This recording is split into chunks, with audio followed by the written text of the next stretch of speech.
I'm not sure that's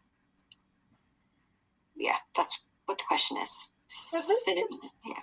a bit beyond our focus area in what our core work is, which is really access to housing, healthcare, public benefits, and justice.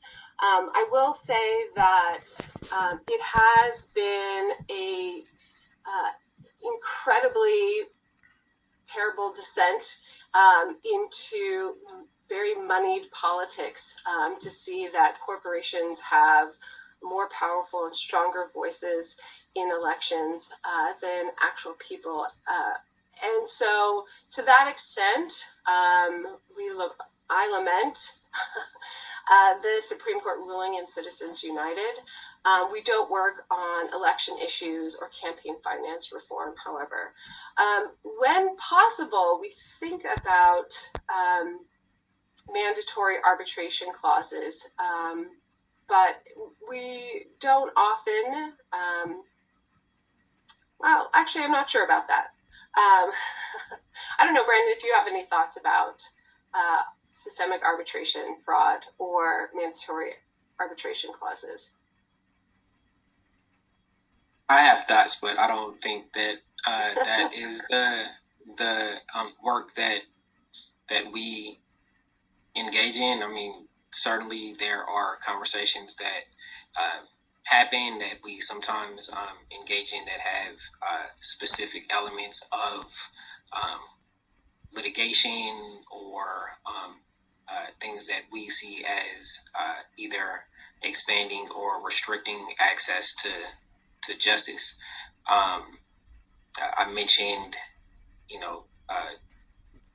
the ability to serve on a jury and be able to honestly say, I've had bad experiences with police officers, but that doesn't make me biased, and I shouldn't be removed from a jury for that. Right?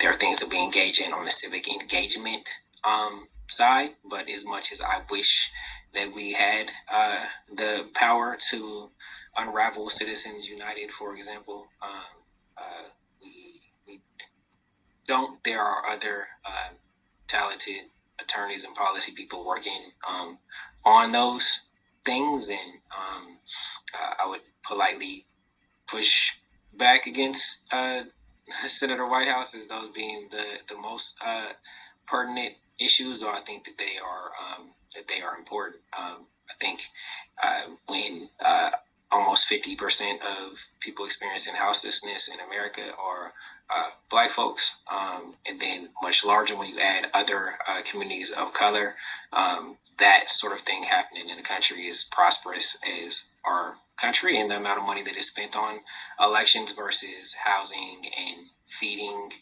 folks and having a real robust public safety net are the things that should be worked on, and we're lucky enough to be working on those things. Great. Thank you, Brandon and Corey. We have another question.